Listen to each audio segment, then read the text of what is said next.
มาเมินทำนี่แหละครับเจ้าที่เจ้าทางดึงไว้วะ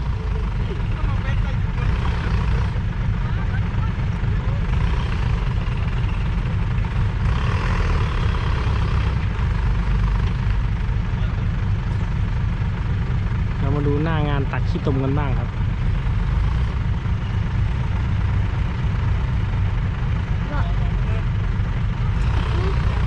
กินหมดอ่ะ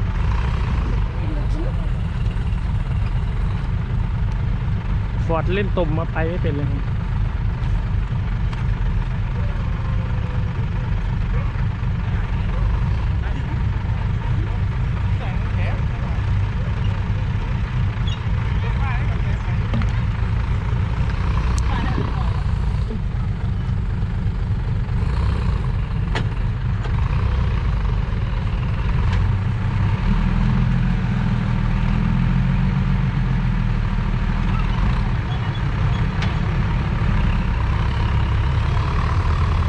เล่นๆครับเมื่อคืนนี้หรือครับ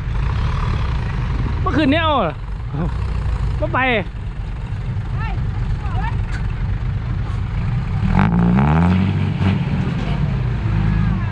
เลี้ยวซ้ายนะปูหัวมันจุ่มเหรอ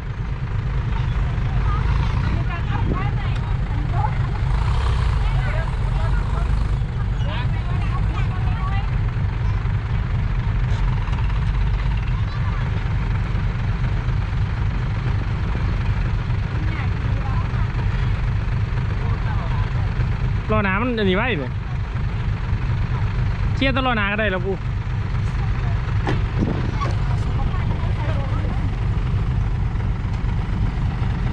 เขาเพี้ยนกันเล่นหมดเลย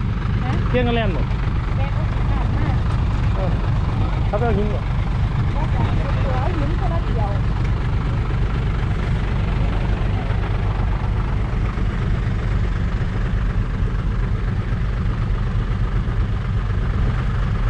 ไปเอาสัวมาดึงดีๆไปโอ้ยสัวก็วะโถเขาไม่มีบ่เขามีแต่รถไถพวกสัวยังพวกล้อพวกสัวโอ้ยสัวก็มีเดี๋ยวมันสั่นๆมึนไม่สัวเลยห้องไม่สัว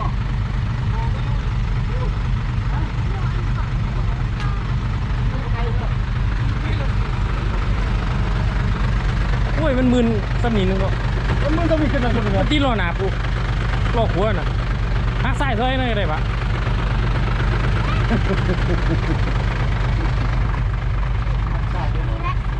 ขึ้นมาได้สมี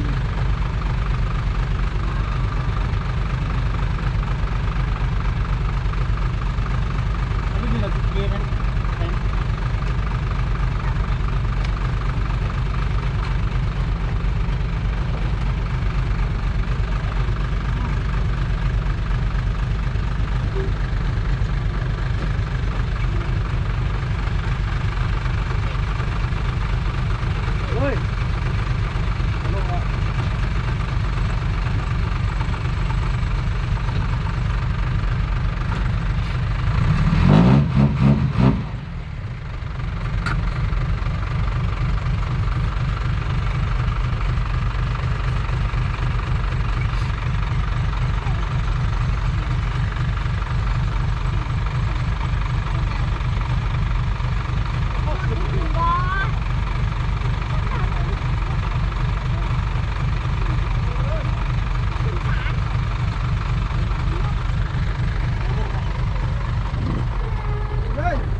ทำเหมือนเล่นครับแต่ไม่เล่น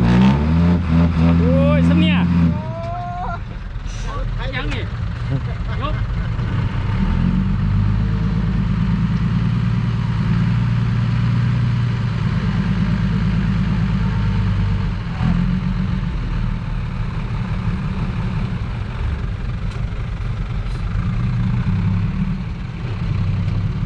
ไปแล้วครับเรียบร้อยใกล้ซ้ำ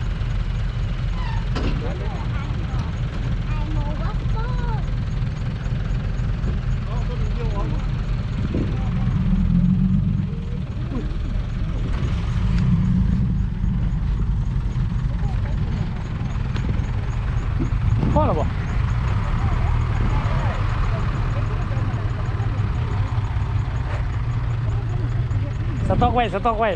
เข้ามาในเกตดอกต้นยาก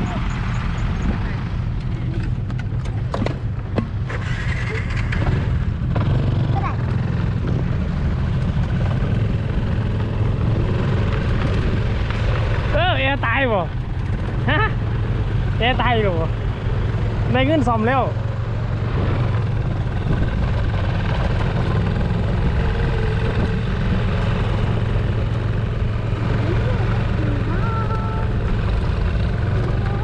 คนจะรวยก็รวยครับคนไม่มีงานทำก็ไม่มีคนมีงานก็ทำไม่ทันครับ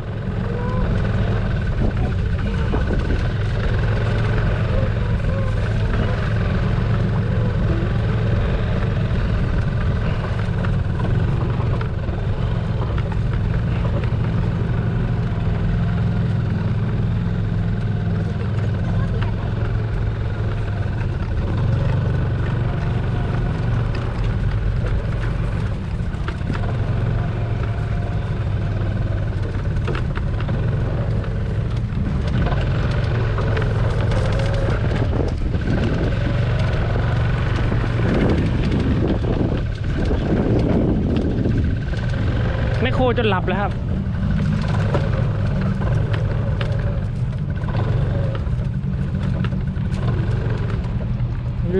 แบบนี้เหนื่อยครับปากบ่อก็ปากบ่อนะครับติดกระบะเทแล้วก็จมแม่โคก็ติดบุ้งกี้คนได้ดีคือคนเจ้าของที่ครับเหมือนได้ลอกคลองครับ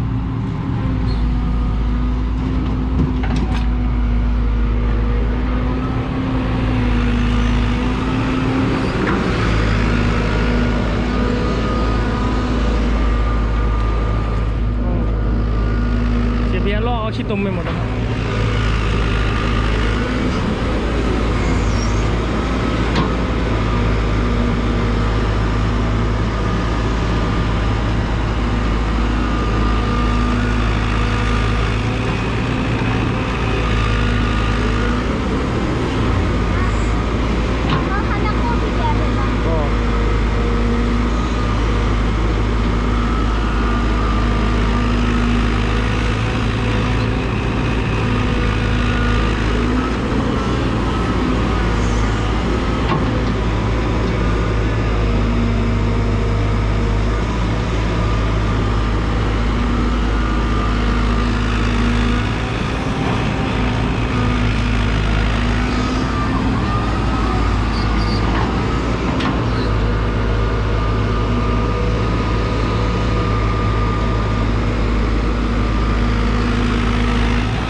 เก็บเงินมีเงินเยอะๆแล้วจะได้ใช้หรือเปล่าครับเชื้อโรคมา